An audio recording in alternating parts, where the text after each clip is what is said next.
कन्हैया लाल। श्रीमद् भागवत भगवान की जय। जय श्री राम। नंदनंदन सुललित चरण गिरिवरधरन भक्त मनोरंजन ऐसे बालकृष्ण लाल की प्रतिमूर्ति स्वरूपा श्रीमद् भागवत महापुराण परम पूज्य महाराज श्री के श्री चरणारविंद में बार बार दंडवत करता हुआ कथा के जो मुख्य यजमान हैं स्वर्गीय श्री बजरंग लाल अग्रवाल जी की पुण्य स्मृति में उनके पुत्र श्री मोहनलाल अग्रवाल जी, श्री विकास अग्रवाल जी, श्रीमान कैलाश अग्रवाल जी एवं उनके पूरे अग्रवाल परिवार के द्वारा आमंत्रित उनके रिश्तेदार, उनके नातेदार, सभी बंधुओं को, बहनों को और हमारे सभी गुरु भाई गुरु बहनों को, आप सभी उपस्थित महानुभावों को हाथ जोड़कर जय श्री कृष्ण। और अब आइए कथा के षष्ठम दिवस के प्रसंग में हम सब प्रविष्ट हों और कल कथा ने जहां पर विराम लिया था वहीं से आगे की कथा यात्रा का हम सब भाव से दर्शन करें और आज भगवान की परम मंगलमय विवाहोत्सव तक पहुंचने का हम सब मिलकर प्रयत्न करें। कल के प्रसंग में भगवान की बाल लीलाओं का दर्शन किया है हमने और आज जो नए आए हैं उनसे निवेदन, और दिन की कथा सुनो या ना सुनो, कम से कम आज आप कथा में आए हो, आज छठा दिन है तो 5वें दिन की कथा को एक बार YouTube में भी हो तो भी एक बार पूरी कथा 5वें दिन की अवश्य सुन लीजिए, ये मेरा आग्रह है। कल के प्रसंग में महाराज तक की कथा हुई थी और भगवान श्री हरि ने वृंदावन के इस पावन यमुना के पुलीन पर शरद पूर्णिमा की रात्रि को धूमधाम से महारास रचवाया और महारास के बाद भगवान ने यहां पर भागवत जी में शंखचूड़ का वध किया है। शंखचूड़ वध की कथा यहां पर वर्णन की गई है। उसके बाद यहां भागवत जी में मथुरा का राजा कंस एक दिन उसने अपने मंत्रियों की आकस्मिक मीटिंग का आयोजन किया और चर्चा करने लगा कि ऐसा क्या है कि उस नंद के छोरे ने हमारे जितने भी बड़े बड़े योद्धा हैं उन सबको मार दी। एक नन्हा सा बालक बड़े बड़े योद्धाओं को मार डालता है और हमारे योद्धा मर जाते हैं। अघासुर जैसा बलवान योद्धा उसको भी मार दिया उसने, बकासुर को मार दिया, वत्सासुर को मार दिया। घबरा गया कंस। अब तो कंस ने एक मीटिंग का आयोजन किया। उस मीटिंग में सल, तोसल, चाणूर, मुष्टिक ये सब के सब योद्धा उसने बुलाए थे, अक्रूर जी को भी बुलाए। और जब मीटिंग में चर्चा चल रही थी कि कृष्ण को मारे तो कैसे मारे, उसी समय नारद जी का आगमन हो गया और नारद जी ने कहा कंस काहे की चिंता चल रही है भैया। कंस ने कहा कि महाराज हमने ऐसे ऐसे योद्धाओं को भेजा लेकिन वो जो नंद का छोरा है उसने सबरे योद्धाओं का वध कर दिया। नारद जी ने कहा सुन कंस, अपने घर में तो कुत्ता वो शेर समान होता है, इसलिए तो यदि कन्हैया को मारना चाहता है, कृष्ण को मारना चाहता है तो कृष्ण के घर में जाकर कभी तो मार नहीं सकता। कृष्ण को अपने घर में बुला ले और जब यहां पर कृष्ण आ जाए तो दबोच लेना, छोड़ना। नारद जी ने जैसे ही कही कंस को बात समझ में आ गई। कंस गदगद हो गया। गुरुदेव आप वास्तव में गुरु, चेले की पूरी ध्यान रखते हो, शुरुआत से ही आपने मार्गदर्शन की है। आपने जिस प्रकार उपदेश दिया है ना उसी प्रकार हम अब उस कन्हैया को हम यही मथुरा में बुला लेंगे और यहाँ आ जाएगा तो उसको दबोच लेंगे। कंस ने ये बात जब कही, नारद जी लदर पदर मथुरा से भागते हुए वृंदावन पहुंचे। भगवान गैया चराने के लिए वन में गए हुए थे। भगवान को जाकर नारद जी ने प्रणाम किया। भगवान ने कहा, नारद तू बार बार बताया कर भैया, पोल खुल जाएगी मेरी। पहले तो भगवान ने आते ही डांट लगाई, नारद जी को थोड़ी सी ठंडा किया। अब भगवान ने पूछा, बताओ नारद क्यों आए हो, कोई खबर लेके आए हो क्या? हाँ प्रभु, मैं खबर लेके आया। भगवान, मैंने आज कंस के हृदय पर चिंगारी जला दी, मैंने माचिस लगा दिया। अब उस जलते हुए सुलगे हुए उस आग को बुझाने की ड्यूटी आपकी है परमात्मा, बस इतना ही निवेदन करना है। भगवान बोलने लगे, भैया तूने यदि सुलगा दी है तो उसको जाकर बुझाना तो मुझे पड़ेगा ही, चिंता मत कर, मैं जाकर उसको बुझा भी आऊंगा, तुझे चिंता करने की आवश्यकता नहीं। जा भाग, यहाँ से जल्दी से भाग जा, नहीं तो कोई ग्वाला ने देख लिया तो मेरी पोल खुल जाएगी। भगवान ने नारद जी को फटाफट वहां से अपने सामने से जाने के लिए आज्ञा दी। नारद जी प्रणाम करके वहां से चलते बने। अब तो कंस ने कृष्ण को किस बहाने से बुलाया, योजना बनाने प्रारंभ किया। तो योजना बनी, कंस के दरबार में एक बहुत पुराना शिव जी का धनुष है और उस धनुष को आज तक कंस के अलावा और किसी ने देखा नहीं। तो कंस ने सभी मंत्रियों से विमर्श करके ये निष्कर्ष निकाला कि एक धनुष यज्ञ किया जाए और धनुष यज्ञ में राजे महाराजे सबको बुलावा भेजा जाए और उसी में नंद बाबा को भी न्योता भेजा जाए और नंद बाबा के साथ कृष्ण और बलराम को बुलाकर यहाँ पर मल्लयुद्ध का आयोजन किया जाए और उस मल्लयुद्ध में देश विदेश के बड़े बड़े योद्धाओं को बुलाकर कृष्ण और बलराम दोनों के दोनों मल्लयुद्ध के लिए कुश्ती लड़ने के लिए बड़े उतावले बने रहते हैं और दोनों के दोनों कुश्ती में बड़े पारंगत हैं, तो उनको कुश्ती के मैदान में ही पछाड़कर उनको वहीं पर दबोच दिया गया। ये कंस ने जब योजना बनाई, अक्रूर जी को भगवान कृष्ण को लेने के लिए प्रेषित किया। अक्रूर जी रथ लेकर जैसे ही वृंदावन में आए, नंद बाबा के घर में शाम के समय अक्रूर जी का रथ आकर जैसे ही रुका, अक्रूर जी को देख के ही नंद बाबा ने स्वागत किया, आइए अक्रूर जी महाराज आपका स्वागत है। अक्रूर जी महाराज का स्वागत करके भीतर लेकर के गए। उधर भगवान गैया चराने गए हुए वन में कंस का भेजा हुआ एक दानव आया है जिसका नाम है केसी।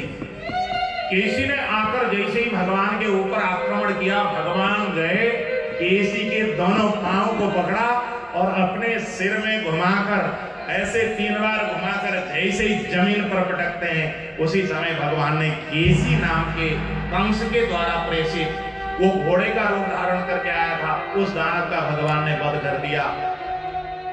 जिस स्थान पर भगवान श्री कृष्ण ने केसी का वध किया, उस स्थान को हम केसी घाट कह करके कहते हैं। इसी वृंदावन में आप लोग गए होंगे केसी घाट, जब परिक्रमा करते हुए जाते हैं तो जहां पर रास्ता खत्म होता है और आप वो एक भवन के कंदराओं से जब आगे गुजरते हैं, वहां पर घाट बना हुआ है, वहां पर यमुना जी का पूजन होता है, वहां नाव भी है, उसी स्थान को केसी घाट कहा जाता है। भगवान ने उस स्थान पर केसी नाम के बड़ा प्रतापी घोड़े का रूप धारण करके आया था, बहुत बलवान था वो। उस दानव का भगवान ने वध किया और यहां पर भगवान ने फिर दूसरा दानव आया है जिसका नाम है अरिष्टासुर, भगवान ने उसका भी वध किया। अब तो अक्रूर जी महाराज जब आए और शाम के समय नंद बाबा को जैसे ही कहा कि बाबा कृष्ण और बलराम को लेने के लिए हम आए, जैसे ही अक्रूर जी महाराज ने यह बात कहा कि मथुरा में कंस महाराज ने एक बहुत बड़ा यज्ञ का आयोजन किया है, धनुष यज्ञ, उस यज्ञ में आपको भी न्योता भेजा है और कृष्ण बलराम को लेकर आने की ड्यूटी हमारी लगाई, इसलिए हम कृष्ण और बलराम को कल सुबह लेकर के जाना चाहते हैं। जैसे ये बात सुनी, नंद बाबा के आंखों से झरझर झरझर आंसू गिरने लगे। अरे मेरे लल्ला जाएगा, मथुरा जाएगा, यदि ये मथुरा जाएगा तो मेरा कन्हैया वापस नहीं आएगा। बाबा का हृदय रोने लगा, अपने आप को संभाल नहीं पाएगा। भीतर दौड़ करके गए, कमरे में कमरा दरवाजा बंद किया, तकिया को मुंह में लगाया, बहुत देर तक नंद बाबा रोते रहे। आंसू पहुंचा है, लेकिन आंसू छुपाना चाहते हैं, आंसू छुपती नहीं। बाहर निकल के रुके आए, रात्रि का भोजन तैयार कराया अक्रूर जी का। भोजन कराने के बाद अक्रूर जी को अतिथि कक्ष में ले जाकर विश्राम करने के लिए भेजा। अक्रूर जी को जब सुलाकर आ गए, नंद बाबा की झलकियां बदलने लगी। भगवान कृष्ण गैया चराकर आ चुके थे। जैसे ही भगवान कृष्ण ने बाबा को सुखी लेते हुए सुना, दौड़ लगाकर कन्हैया आए। बाबा आप रो रहे हैं, मेरा पिता रो रहा है, क्या हो गया पिताश्री?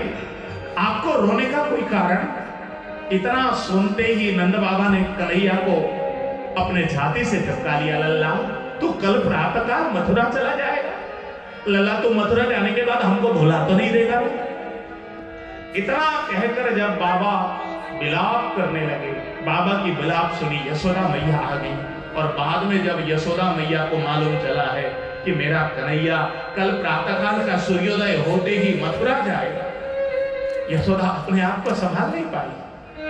यशोदा मैया रात भर रोती रही और कन्हैया को रात्रि का भोजन कराने के बाद जैसे ही बिस्तर में लेकर के गई, कन्हैया ने माँ के आंसू पहुंचे और माँ को सांत्वना देते हुए कहा, माँ तुम तो ऐसे रो रही हो जैसे मैं परमानेंट जा रहा हूं। इतना सुनते ही माँ और ज्यादा अधीर हो गई, अपने लल्ला को छाती से चिपका दिया। लल्ला तू मथुरा जाने के बाद आ जाएगा? हाँ माँ, मैं 3 दिन में वापस आ जाऊंगा। तू रो क्यों रही? मत रो भैया, ऐसे तो मैं प्रातःकाल गैया चराने भी तो जाता हूं। जैसे ही मैया को कन्हैया कहते हैं और कन्हैया ने कहा मैया मेरे संग सो जा। मैया को लिटाया है कन्हैया ने। उसके बाद कन्हैया जब सो गए, कन्हैया को तो नींद आ गई, सो गए, लेकिन मैया को नींद नहीं आई, रात भर रोती रही।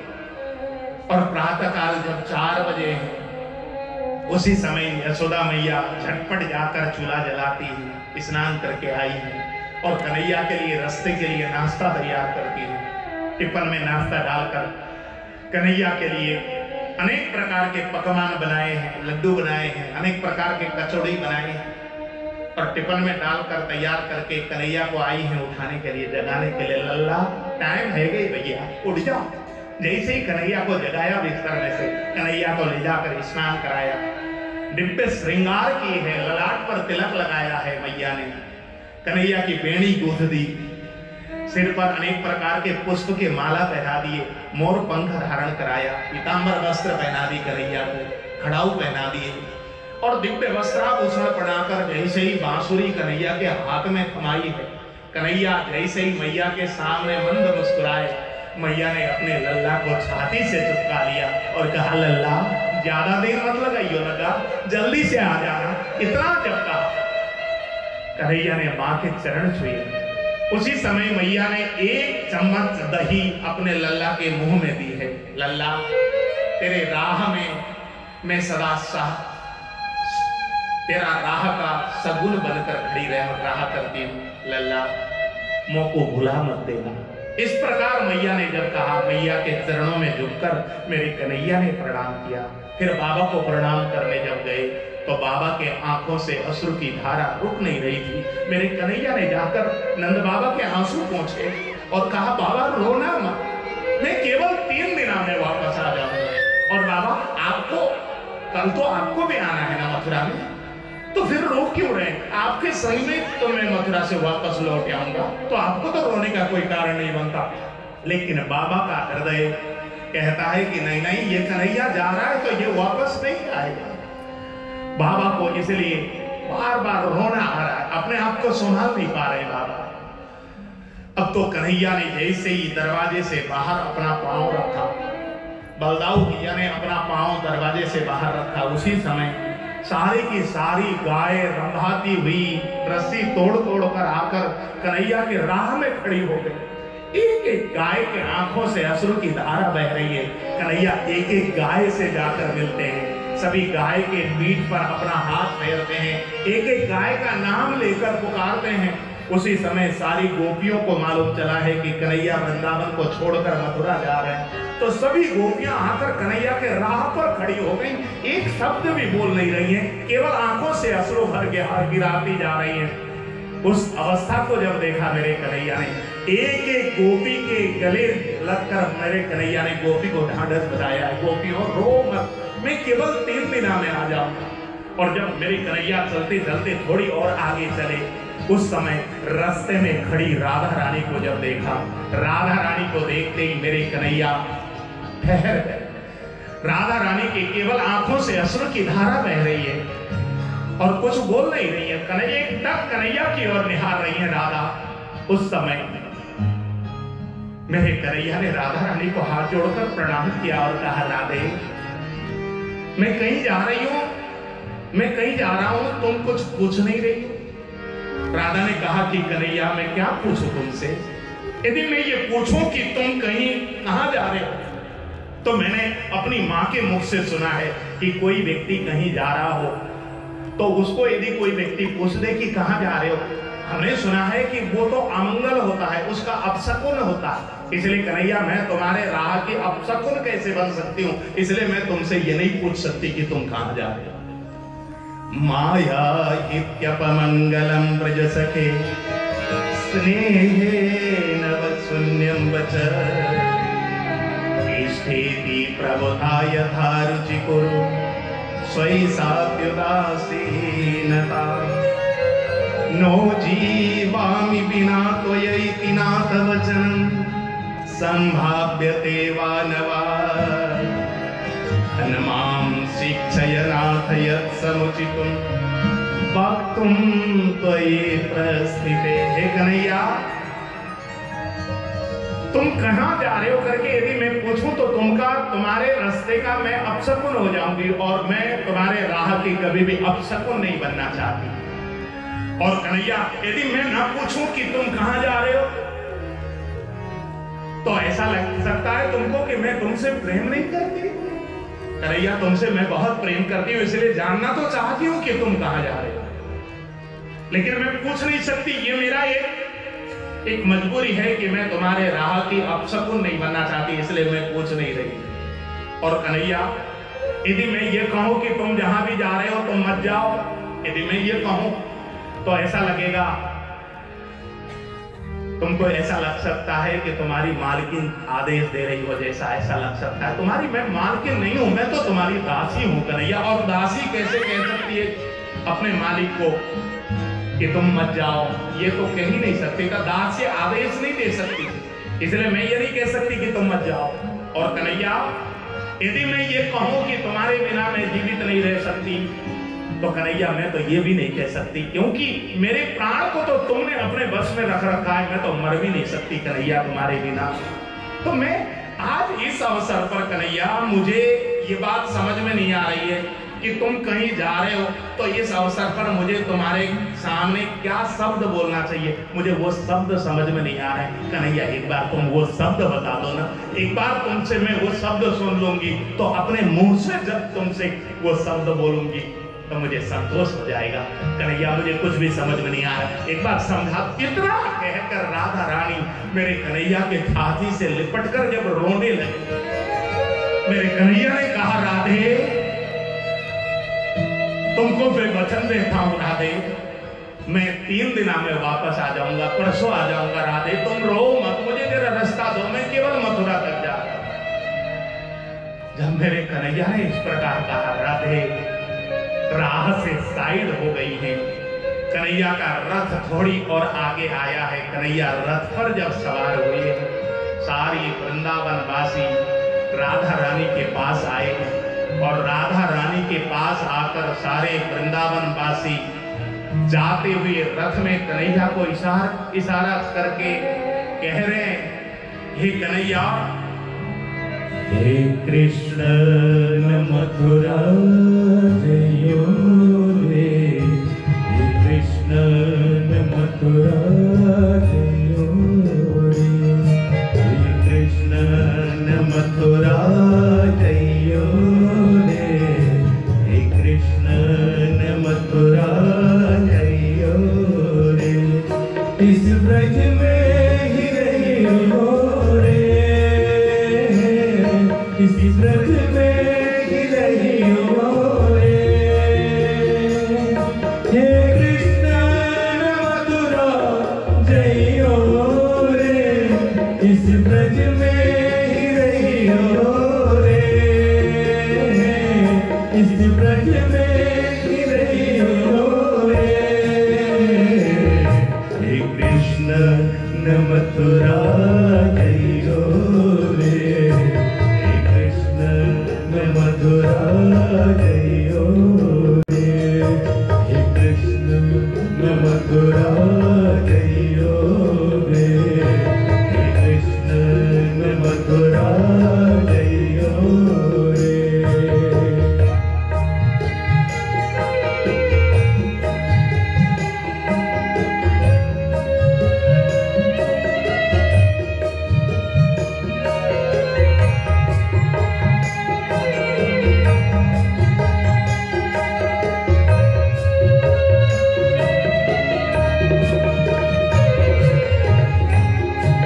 मेरे कन्हैया ने रोता छोड़ा। यहाँ के वृक्ष, यहाँ के लताएं, यहाँ की पताएं, यहाँ के पशु, यहाँ के पक्षी, सबके सब मेरे कन्हैया की विरह में रोते रहे। और कन्हैया सबको रोता छोड़कर जब यहाँ से प्रस्थान किया, चलते चलते रथ मथुरा के यमुना के किनारे जब पहुंचा, अक्रूर जी ने रथ रोका और रथ को रोककर जैसे ही अक्रूर जी महाराज यमुना में स्नान करने गए और जैसे ही यमुना में डुबकी लगाई, यमुना के भीतर अक्रूर जी महाराज को भगवान कृष्ण का स्वरूप चतुर्भुज नारायण के रूप में दर्शन हो गया। जैसे ही डुबकी लगाई पानी के भीतर, जैसे ही चतुर्भुज नारायण का दर्शन किया, अक्रूर जी महाराज पहचान गए ये तो प्रब्रह्म परमेश्वर हैं जिनको मैं लेकर के जा रहा हूं। अक्रूर जी महाराज ने आकर भगवान कृष्ण के चरणारविंद में लोटपोट होकर प्रार्थना किया, गोविंद मैं पहचान गया तुमको। और बाद में बहुत लंबी चौड़ी प्रार्थना की। फिर भगवान कृष्ण को लेकर जैसे ही मथुरा नगरी में प्रवेश किया है, भगवान कृष्ण ने अक्रूर जी को कहा, अक्रूर जी ऐसा कीजिए, आप जाकर मामा जी को सूचना दीजिए हमारे आगमन में।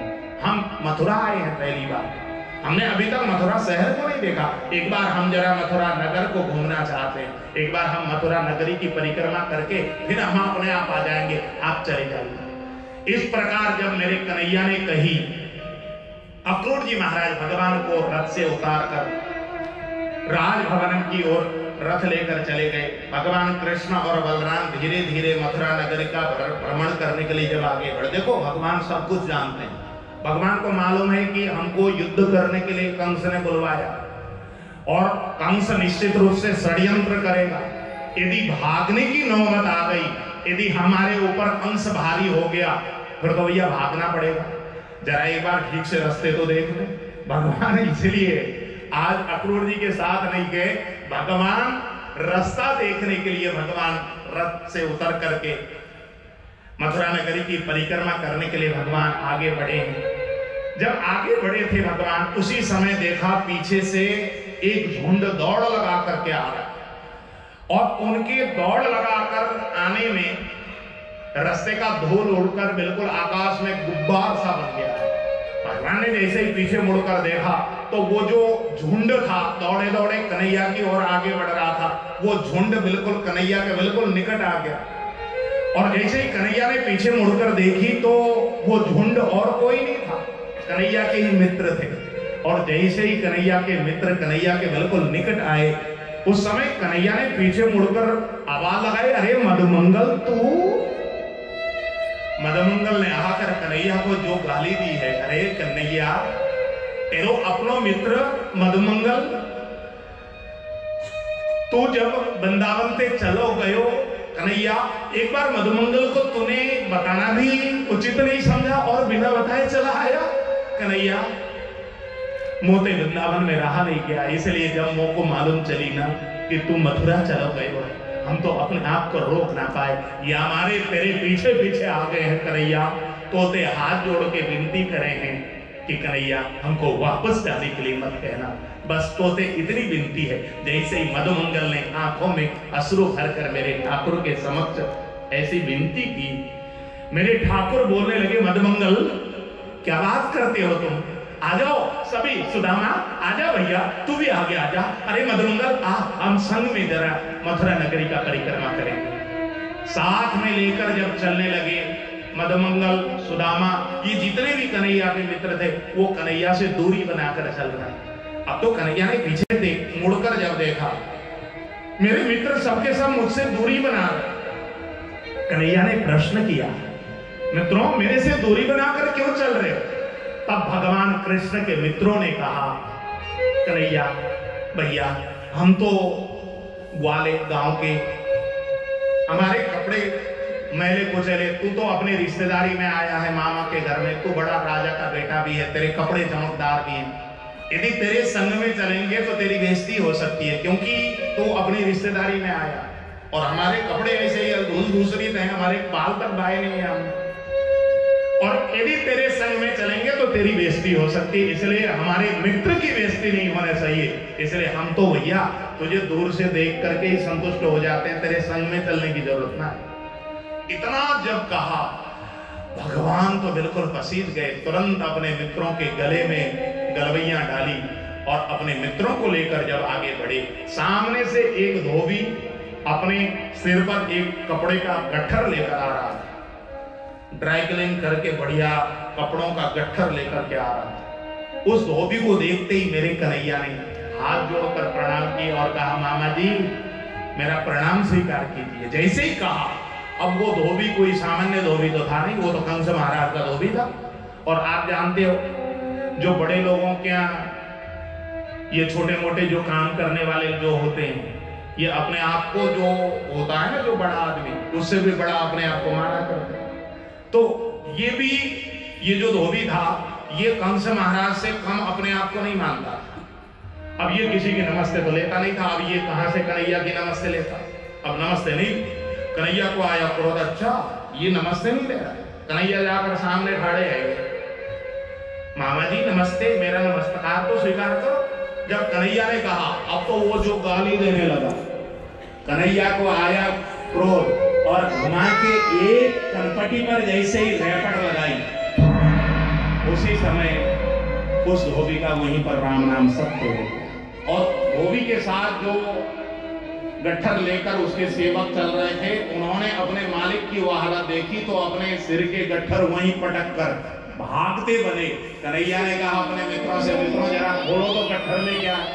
और मित्रों ने जैसे ही वो धोबी का गट्ठर खोला, उसमें चमकदार बड़े सुंदर सुंदर वस्त्र, उन वस्त्रों को देखकर कन्हैया बोलने लगे, भैया जिसको जौन सा वस्त्र पहनना हो, जौन सा पसंद आता हो उठा लो, लेकिन उसमें पीले पीले जो वस्त्र हो चुपचाप मुझे दे दे। उसने बलदाऊ ने कहा भैया नीले नीले जो हो चुपचाप मुझे दे देना। अब नीले नीले छाट कर ग्वाल वालों ने बलदाऊ को दिया, पीले पीले छाट कर कन्हैया को दिया। और जैसे ही वस्त्रों की बंटवारा हुई है, सबरे वस्त्र जितने पुराने पहने थे सभी ब्रजवासियों ने फाड़ फूड़ के वहीं पर फेंक दी। और वो जो कंस महाराज के जो वस्त्र थे जो धोबी लेकर आया था गट्ठर में बांधकर, उन वस्त्रों को जैसे ही अपने शरीर में धारण किया, कहाँ इतने इतने छोटे छोटे बालक, कहाँ ये कंस के कपड़े बिल्कुल टेंट से पहने हो ऐसे लगने लगे और झाड़ू से लगने लगे। जमीन पर जब झाड़ू लगने लगी उन वस्त्रों से, कन्हैया के मित्र कन्हैया से बोल पड़े, कन्हैया भैया ये तो हमने बहुत बड़ी भूल कर दी। नए वस्त्र मिले तो पुराने वस्त्रों को फाड़ फूड़ के हमने फेंक दिया। अब ये कपड़े पहन के चलते हैं तो भिखारी से लग रहे हैं। अब यदि अपने पुराने कपड़े वो हमने फाड़ फूड़ के फेंक दिया, अब क्या करें? कन्हैया बोलने लगे, चिंता मत करो, जरा आओ मेरे संग में आओ। आगे बढ़े कन्हैया अपने मित्रों के संग में, और जैसे ही आगे बढ़े एक टेलर मास्टर का दुकान दिखाई दिया। टेलर मास्टर ने जैसे ही अपने दुकान के आगे आए हुए भगवान कृष्ण की इस झुंड को देखी है, बिल्कुल गदगद हो गया। टेलर मास्टर आकर भगवान के चरणों में लोटपोट हो गया, बार बार प्रार्थना किया, पर पधारिए प्रभु मेरी दुकान को पवित्र कीजिए। भगवान अपने मित्रों के साथ जैसे ही टेलर मास्टर के दुकान के भीतर प्रविष्ट हुए, अब तो भगवान ने टेलर मास्टर से निवेदन किया, भैया हमारे बाबा हम सबन के लिए कपड़े तो सिलवा के ले आए, लेकिन बाबा ने सोची कि ये बच्चे एक दिन तो बड़े होंगे, एक साथ कहां बार बार मैं कपड़े सिलता रहूंगा, एक साथ इतना बड़ा सिल देता हूं कि बार बार कपड़े सिलाने का झंझट ही खत्म हो जाएगा। ऐसा सोचकर बाबा ने हम सबन के इतने बड़े बड़े कपड़े सिल दिए, लेकिन ये कपड़े हमको मलूक ना लग रहे, भैया तुम कुछ कर सकते हो क्या?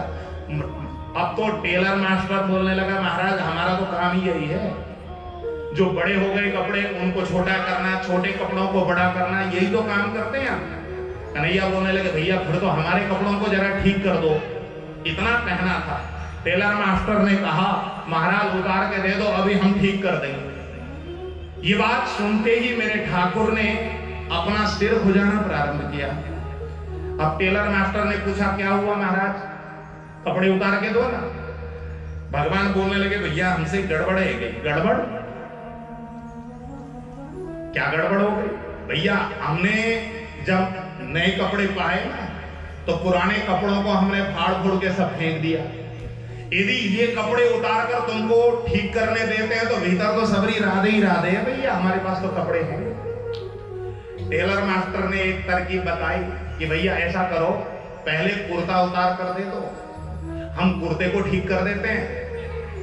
पहले तुम पैजमिया उतार के दे दो, पैजमिया ठीक कर देते हैं, फिर कुर्ता तुम्हारा नीचे तक है ही, कोई दिक्कत है। तब भगवान को ये बात जची तो भगवान ने पैजमिया उतार के दी, और उसने पैजमिया ठीक ठाक करके बढ़िया से जरा सिलसिला के जब दिया, भगवान ने पैजमिया पहनी, फिर कुर्ता उतार के दिया। तो वो कुर्ता भी जब ठीक करके दिया, भगवान तो प्रफुल्लित हो गए।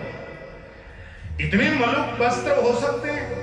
भगवान अपने आप को बार बार देखते जा रहे हैं और भगवान को बहुत फल रहा है ये कपड़ा। अब तो भगवान ने कहा कि मित्रों तुम भी अपने अपने कपड़े इसी तरीके से उतार करके दो। फिर तो उस टेलर मास्टर ने सबके कपड़े जब बढ़िया से सिल दिए, मेरे कन्हैया बड़े प्रफुल्लित हो गए उस टेलर मास्टर से, और टेलर मास्टर को वरदान दिया कि तुम्हारे वंशज कलयुग में खूब फले। इसलिए मेरे भाई बहन 500 रुपए का आप कपड़ा खरीद के लेके आते हो और 2000 रुपए उसकी सिलाई देते हो। भगवान का वरदान है, क्योंकि उन्होंने भगवान का काम किया था मेरे भाई बहन। और भगवान जब कपड़े बढ़िया हो गए तो भगवान के मित्र जब आगे बढ़ने लगे भगवान के साथ, तो भगवान के मित्र ने कहा, कन्हैया हमारे वस्त्र तो बड़े मलूक हो गए, लेकिन हमारे गले में जब तक माला न होवे ना तब तक हम असली ब्रजवासी लगेंगे नहीं। भगवान के मित्रों की जब मन में इच्छा हुई, देखो मित्रों के मन में क्या इच्छा होना, ये तो भगवान की लीला है। भगवान जब रामावतार में भी जब वन की यात्रा करते हैं, जब दंडकारण्य के वन में जाते हैं, तो गिरिवासी वनवासी सबके घर में भगवान जाते हैं, सबको कृतार्थ करते जाते हैं। उसी प्रकार जब भगवान ने कृष्णावतार लिया उस समय भी गिरिवासी, वनवासी, दबे, कुचले, पीड़ित, शोषित, इन सबके घर में जाकर भगवान ने सबको कृतार्थ किया। हाँ? ये जो भगवान का जो अवतार है, ये अवतार जगत को पवित्र करने के लिए, इसलिए भगवान ये लीला करते जा रहे हैं। और इस युग में ये काम मेरे ठाकुर का काम गुरु गोलकल जी ने किया, हमारे पूज्य गुरुदेव का। और गुरु गोलवर्कल के जी के विषय में कहा जाता है संघ के द्वितीय सर संघ चालक, और हम लोग संघ में वो गीत गाया करते हैं गोलवर्कल जी के।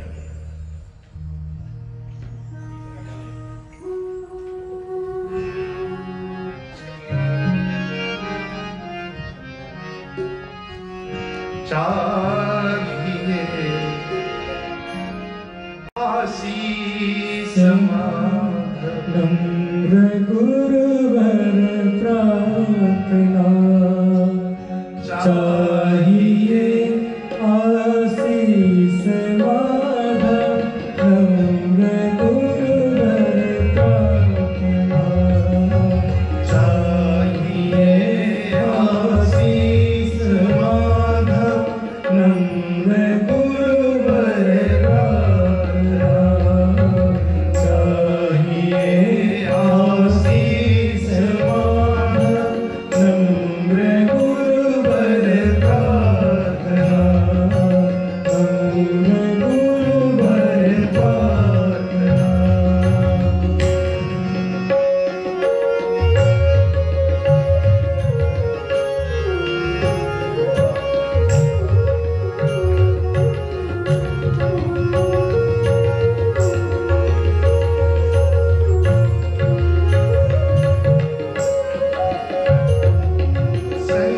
संकटों से पूर्ण पथ पर पुण्य स्थित मार्ग दर्शन, संकटों से पूर्ण पथ पर पुण्य स्थित मार्ग दर्शन, फूल होंगे सूल सारे, नेत्र होंगे सब विरोधक, फूल होंगे सूल सारे, नेत्र होंगे सब विरोधक, दीजिए वह सत्य रिसीवर, दीजिए वह सत्य रिसीवर,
माधव सदाराव सदाशिवराव गोलवलकर गुरु जी के विषय में ये कहा जाता है, उन्होंने गिरिवासी, वनवासी, वंचित, शोषित, पीड़ित दसों दिशाओं में जाएं, दलवा दल साथ छा जाएं, नंदन बनसा इस धरती को नंदन बनसा सरसाए, उमड़ घुमड़ कर इस धरती को नंदन बनसा सरसाए।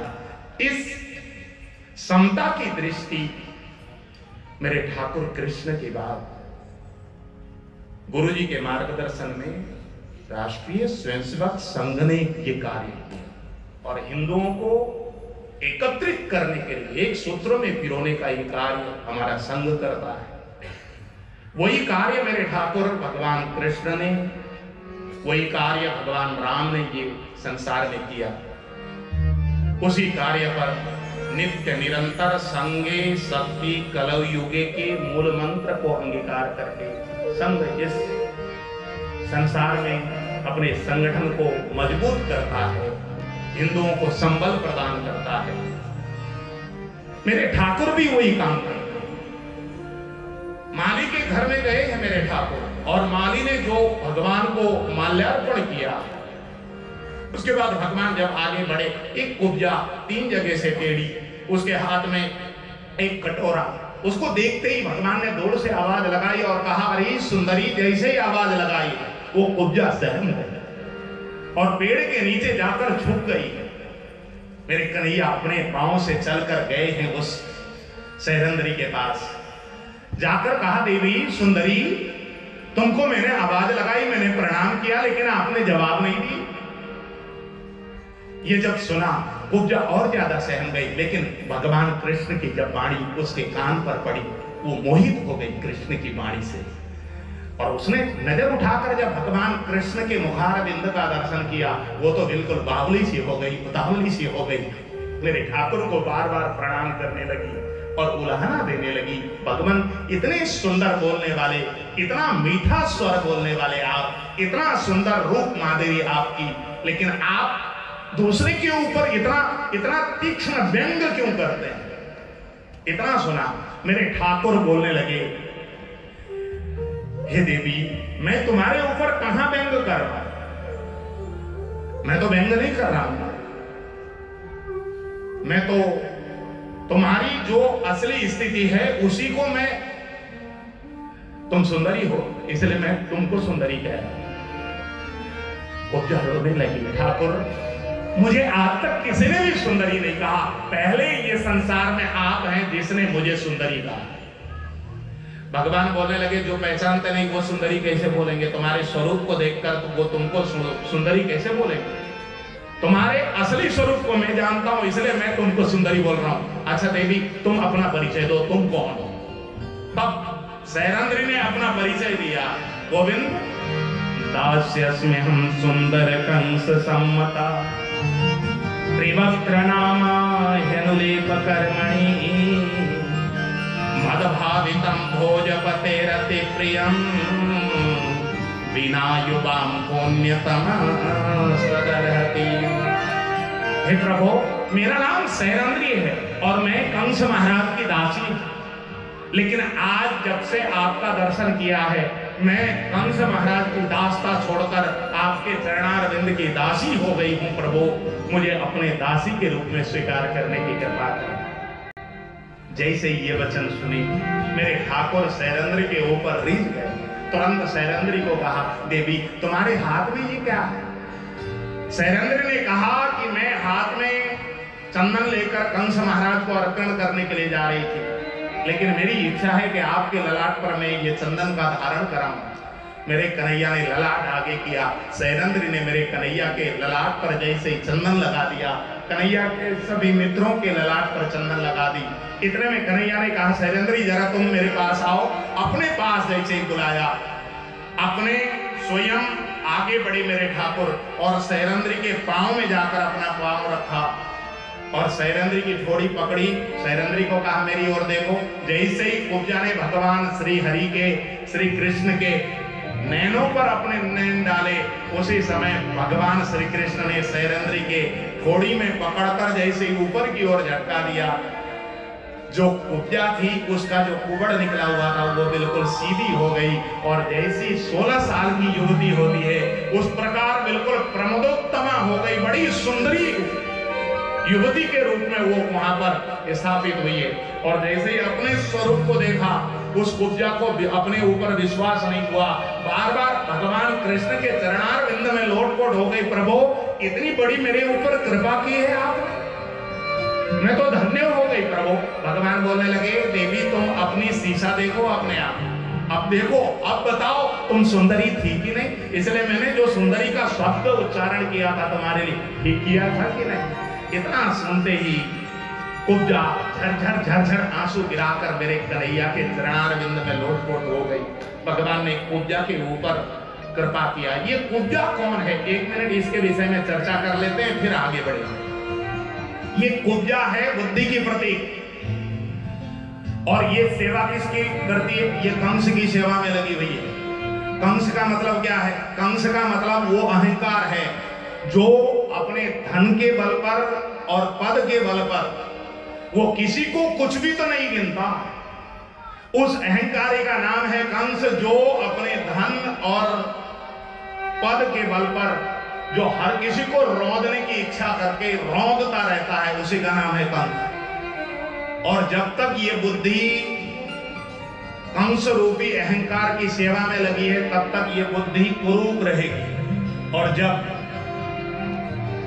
पंखा चला, जब ये बुद्धि कंस रूपी अहंकार से हटकर कृष्ण रूपी सत्य की सेवा में लग जाएगी, कंस रूपी प्रेम की सेवा में लग जाएगी, कृष्ण रूपी ममता की सेवा में लग जाएगी, कृष्ण रूपी दिव्यता की सेवा में लग जाएगी, कृष्ण रूपी आनंद की सेवा में लग जाएगी, कृष्ण रूपी सत्य की सेवा में लग जाएगी, कृष्ण रूपी चित्त की सेवा में लग जाएगी।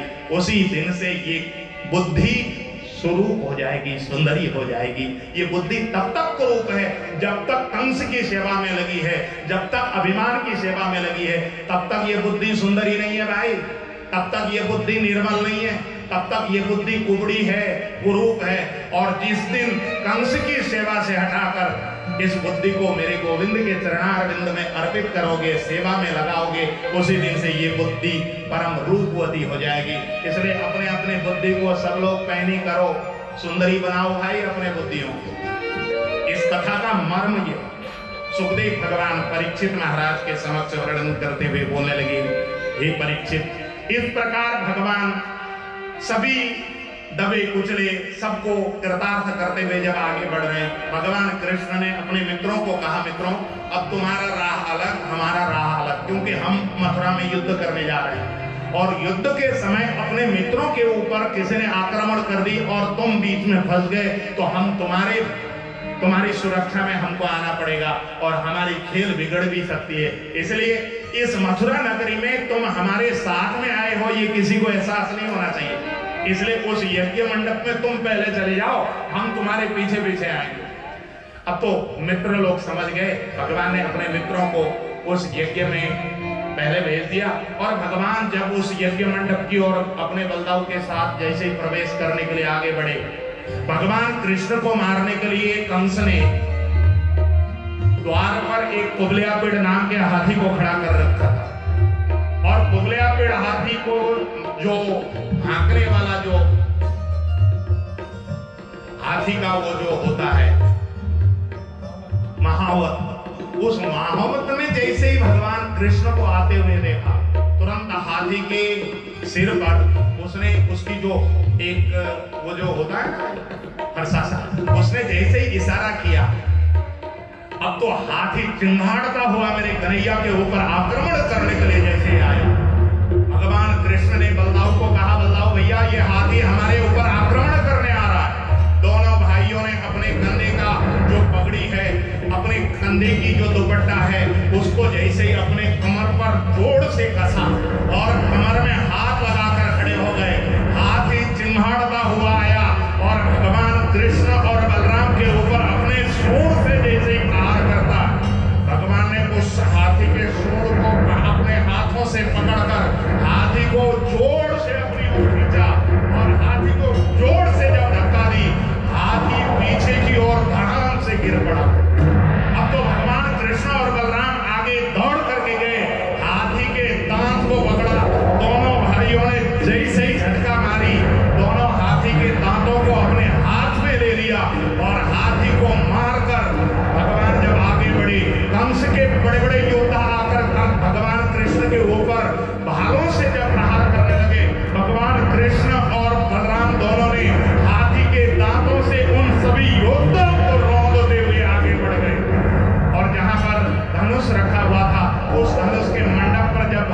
कृष्ण और बलराम ने चढ़ाई की और जैसे ही धनुष को अपने हाथ से लेकर जैसे पतंचा चढ़ाया, उसी समय धनुष को 2 टुकड़े कर दिए मेरे ठाकुर ने।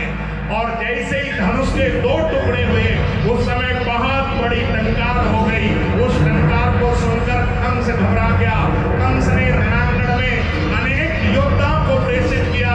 उस युद्ध के मैदान में मेरे कन्हैया जैसे ही अपने बलदाऊ भैया के साथ प्रवेश हुए, उस समय कंस उच्च सिंहासन पर आकर, आज उस स्टेडियम में बहुत भीड़ लगी है, चारों तरफ बड़े बड़े योद्धा आकर वहां पर बैठे हुए हैं और सभी लोगों के सामने कंस ने जैसे आदेश दी, इन दोनों बालकों के साथ मल्लयुद्ध आरंभ करो।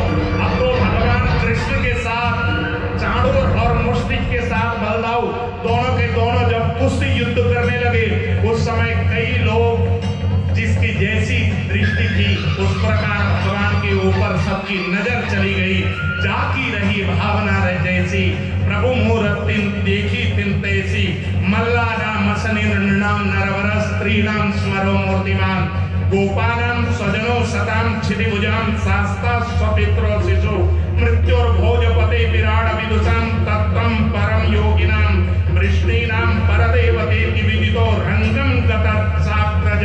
जब भगवान ने रण के मैदान में युद्ध करना प्रारंभ किया, उस समय मल्लों को भगवान वज्र के रूप में दिखाई दे रहे हैं, दर्शकों को उत्तम नर के रूप में दिखाई दे रहे हैं, स्त्रियों को कामदेव के रूप में दिखाई दे रहे हैं, गोपों को प्रिय बंधु के रूप में दिखाई दे रहे हैं, दुष्ट राजाओं को शासक के रूप में दिखाई दे रहे हैं, और कंस को भगवान मृत्यु के रूप में दिखाई दे रहे हैं, योगियों को परम तत्व के रूप में दिखाई दे रहे हैं, और यादवों को इष्ट देवता के रूप में भगवान दिखाई दे रहे हैं। और घनघोर युद्ध जब किया, भगवान ने चाणूर के छाती पर एक घोषा ऐसे लगाया, चाणूर खून की उल्टी करता हुआ उसका लीला पूर्ण हो गई। मुष्टिक के छाती पर बलदाऊ ने एक घोषा लगाया, मुष्टिक भी वहीं पर बलदाऊ जी ने वध कर दी।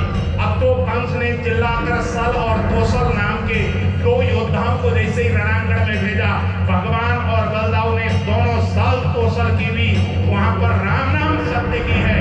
कंस चिल्लाकर और तीसरे योद्धाओं को भेजने वाला था, इतने में भगवान दौड़ लगाकर कंस के राज सिंहासन पर चढ़ गए, कंस के छाती में पकड़ा, घसीट कर नीचे लेकर आए और एक छाती पर घूसा जैसे लगाया, कंस का वहीं पर राम नाम सत्य हो गया। भगवान ने जगत का आतंक का प्रतीक कंस का वहीं पर मथुरा में वध कर दिया। कंस का वध करके भगवान अपने माता पिता को मुक्त कराने के लिए कारागार में गए, माता पिता को कारागार से मुक्त किया। उसके बाद भगवान श्री कृष्ण मथुरा में रहने लगे। जब मथुरा में रहते हैं, एक दिन देवकी ने वसुदेव जी से निवेदन करते हुए कहा कि हे पतिदेव, हमारे बालक 11 वर्ष के उम्र के हो गए, अब तक इनकी शिक्षा दीक्षा नहीं हुई है, इनकी शिक्षा दीक्षा कराना जरूरी है, इसलिए इनको शिक्षा ग्रहण करने के लिए सांदीपनि ऋषि के आश्रम में भेजिए। तब भगवान कृष्ण और बलराम को सांदीपनि ऋषि के आश्रम में उज्जैन में भेजा गया।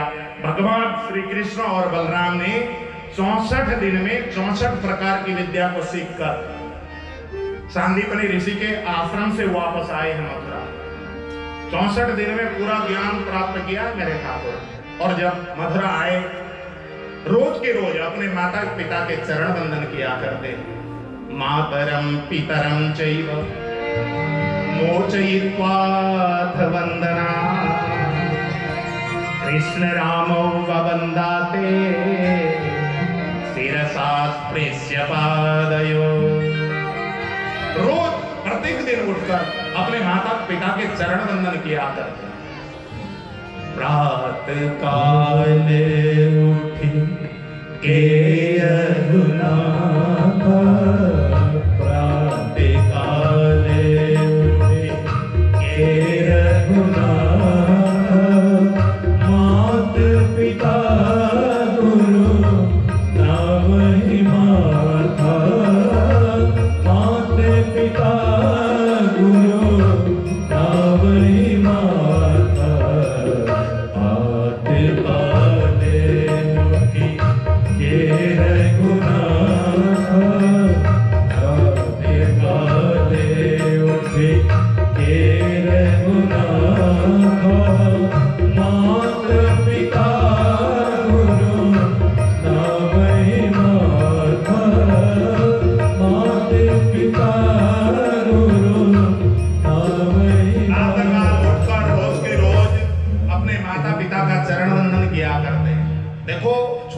बच्चे अपने माता पिता का, अपने से बड़ों का यदि प्रातः उठकर शरण बंधन करते हैं तो उन बच्चों को अभिवादनशीलस्य नित्यं वृद्धोपसेविना चत्वारि तस्य वर्धन्ते आयु प्रज्ञा यशो बलम्।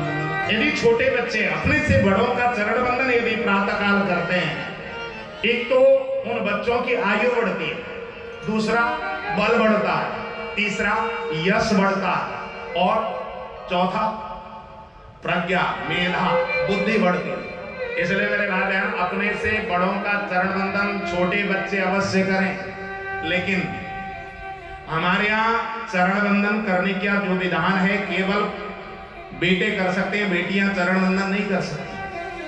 हमारे यहाँ किसी भी शास्त्र में बेटियों के द्वारा चरण छुलाने का ये कोई विधान किसी शास्त्र में नहीं लिखा है, न परंपरा। ये पता नहीं कहां से चला आया, आजकल बेटियां भी पांव छूने आ जाती हैं। ये हमारी संस्कृति नहीं है भाई। हमारे यहाँ कोई भी बेटियां ही क्यों नहीं, स्त्रियां भी विवाह होने के बाद भी किसी भी पुरुष का कोई स्त्री पैर नहीं छू सकती, केवल एक पुरुष का पैर छू सकती है, वो है पतिदेव। बस शादी होने के बाद कोई भी स्त्रियां किसी भी पुरुष के पांव को नहीं छुआ करती। यहां तक कि अपने गुरुदेव को भी जब प्रणाम करना होता है तो हमारे यहाँ स्त्रियां जमीन पर अपना माथा टेक तो सकती है, लेकिन पांव में जाकर पांव नहीं छू सकती। ससुर को भी जब प्रणाम करना होता है तो हमारे यहाँ की बहुएं माथा टेका करती है जमीन पर, वो पांव नहीं छुआ करती। अब ये पता नहीं कहां से चला आया, ये हमारी संस्कृति नहीं है भाई, ये पैर छूने की। कभी भी बेटियों के द्वारा इसलिए पांव नहीं छू जाते कि बेटियां वो तो देवी की अवतार है, और जब शादी हो जाती है तो स्त्रियां अपने पति के अलावा और किसी का पांव छूने का उनको अधिकार ही नहीं। इसलिए अच्छा, आजकल अपने पति का पांव तो कोई, मुझे लगता है करवा चौथ के दिन तो छू लेते हैं, उसके अलावा तो मुश्किल ही है, कोई छूता नहीं होता वैसे। चलो वो तो अपने अपनी इच्छा है, और जिनका छूना चाहिए उनका कोई नहीं छूता, और जिनका नहीं छूना चाहिए, इसलिए नहीं भाई, ये अपनी संस्कृति है, अपना परंपरा। देखो, जो बेटे पांव छूकर जो उनको फल प्राप्त होता है, आयु, प्रज्ञा, यश और बल, ये चारों चीज की बेटों को जो पांव छूने के बाद प्राप्त होता है, वो बेटियों को केवल हाथ जोड़कर प्रणाम करने मात्र से जब मिलता है तो क्या जरूरत है कि पांव छू?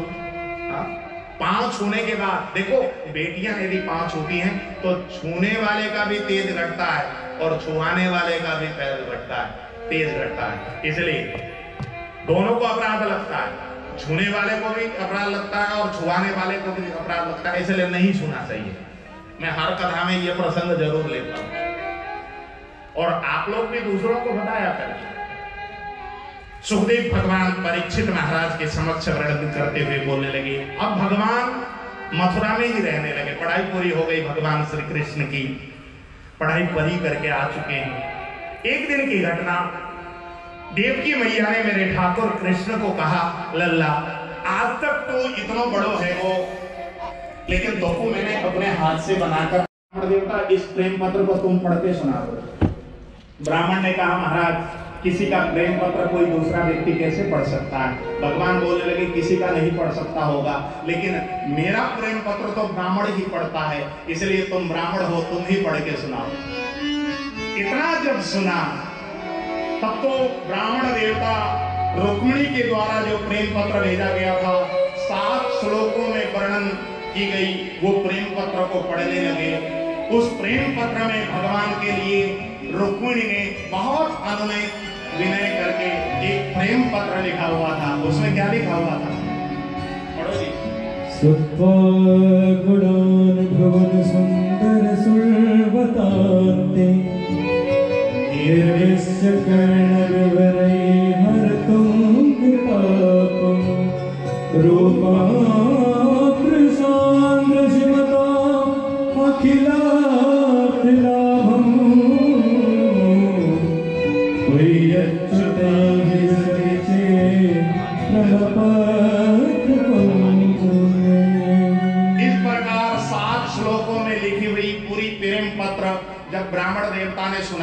भगवान गदगद हो गए। भगवान ने पूरा आशय समझ लिया। तब तो ब्राह्मण को सुवर्ण का दक्षिणा देकर ब्राह्मण देवता को बोलने लगे, ब्राह्मण देवता आप जल्दी करो, टाइम तो बहुत कम बताया आपकी राजकुमारी ने। हम इस समय गुजरात में हैं, तुम्हारी राजकुमारी असम में पड़ता था उस समय कुंडिनपुर। तुम्हारी राजकुमारी असम में रहती है और रात भर का टाइम है। भैया टाइम तो बहुत कम लेके आए हो, लेकिन चलो भैया इसी समय चलते हैं। भगवान रथ में जाकर सवार हो गए, ब्राह्मण को अपने रथ पर बिठाया।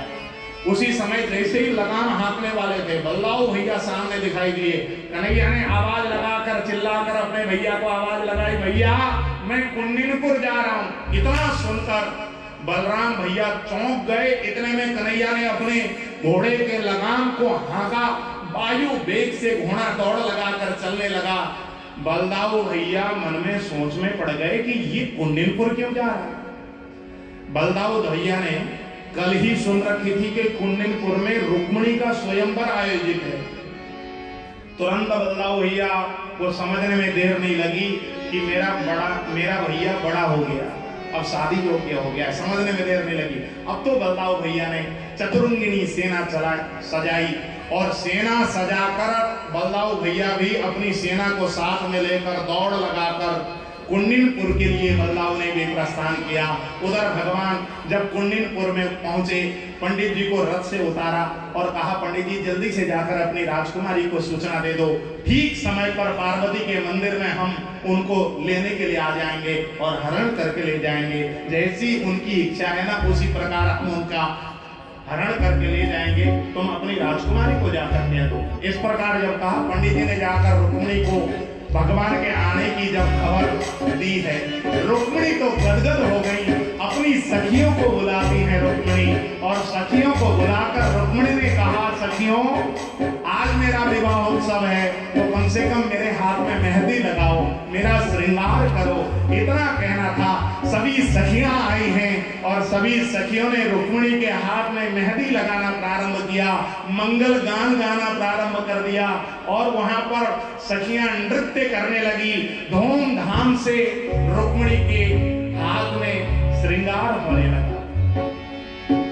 आओ मेरी सखियों मुझे मेहंदी लगा दो, आओ मेरी सखियों मुझे मेहंदी लगा दो, मेहंदी लगा दो मुझे ऐसी सजा दो, मेहंदी लगा दो मुझे ऐसी सजा दो, मुझे सब सुंदर की दुल्हन बना दो, मुझे सब सुंदर की दुल्हन बना दो।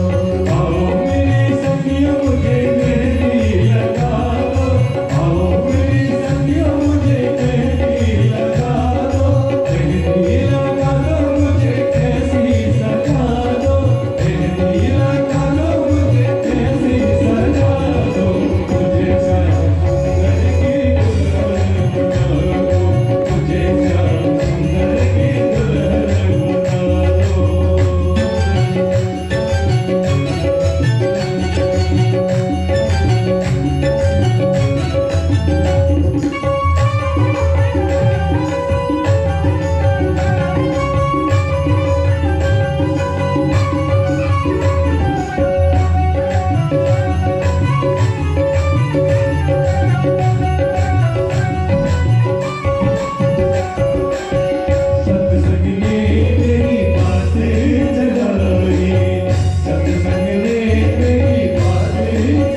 सभी सखियों ने जैसे ही रुक्मिणी के साथ माता पार्वती के मंदिर में पूजन करने के लिए रुक्मिणी को लेकर गई हैं और रुक्मिणी मैया ने जैसे ही माता पार्वती का पूजन किया, भाव से जैसे ही पंडित जी ने पूजन करवाया, घड़ी देखा रुक्मिणी ने, फिर भी कन्हैया को जब नहीं पाया, अब तो रुक्मिणी मैया ने हाथ जोड़कर माता पार्वती से प्रार्थना की है, हे माते, हे जगदम्बे, हे भवानी।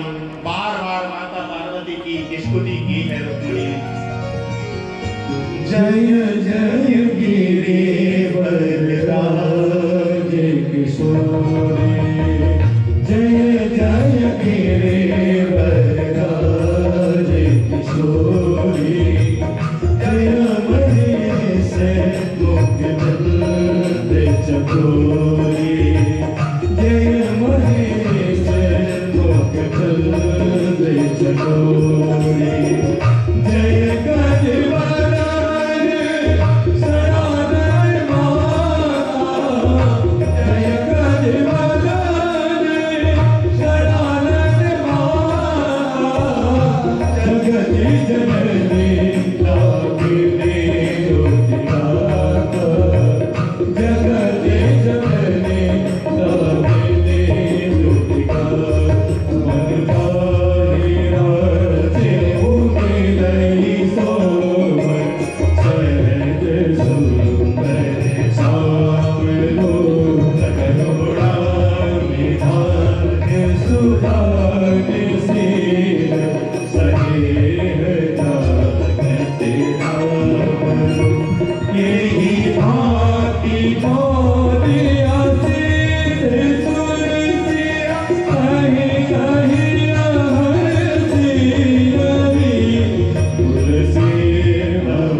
तुम्हारी पूजा वो पूरी हो गई हो तो चले।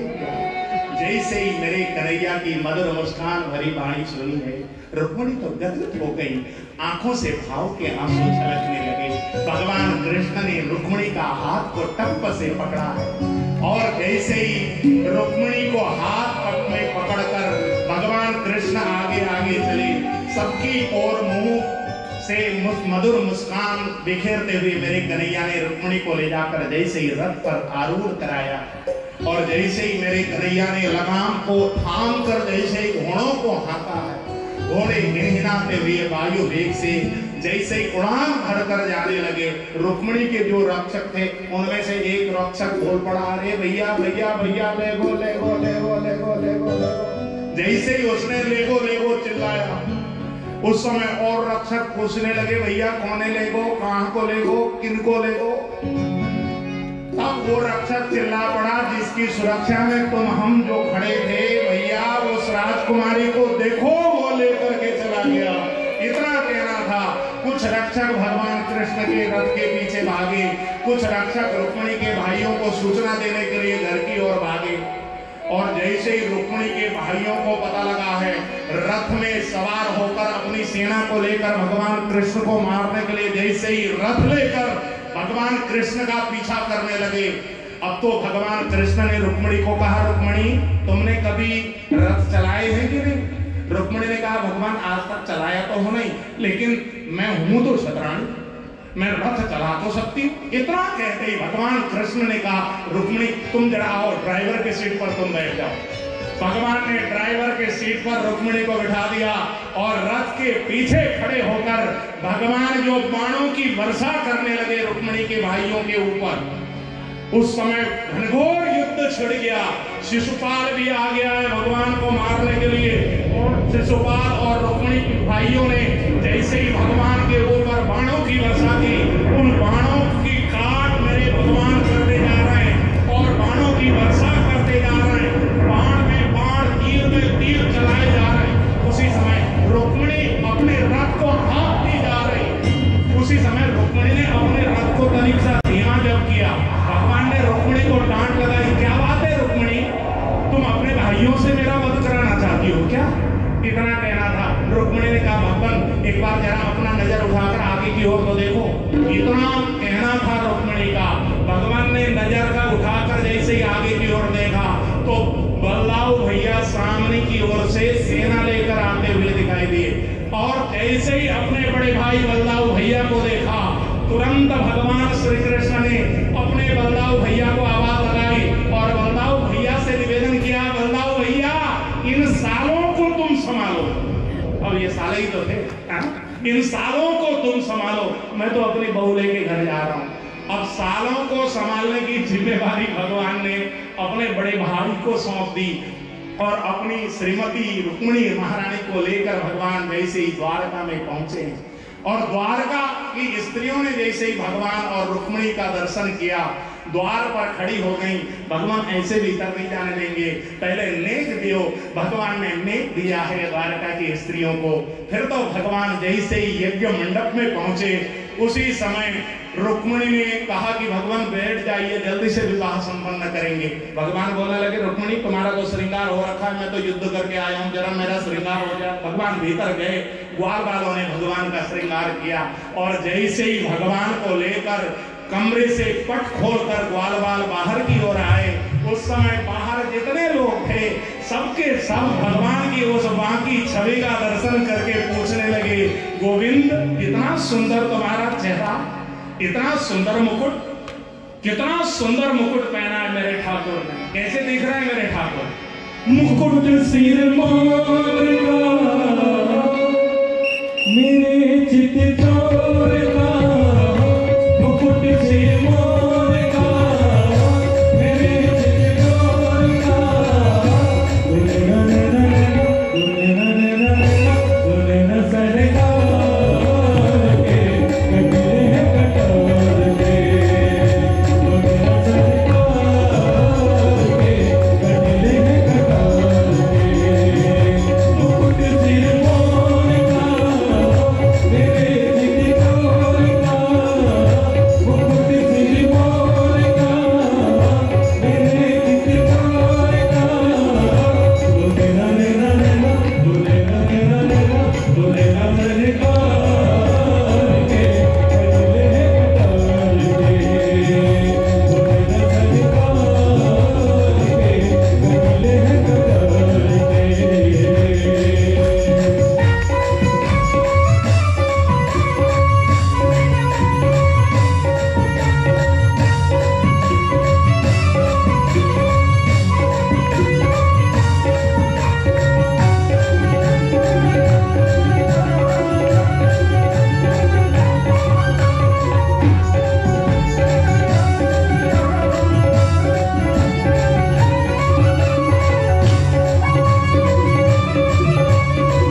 भगवान श्री कृष्ण का धूमधाम से विवाह संपन्न हुआ। एक सत्राजित नाम का राजा था।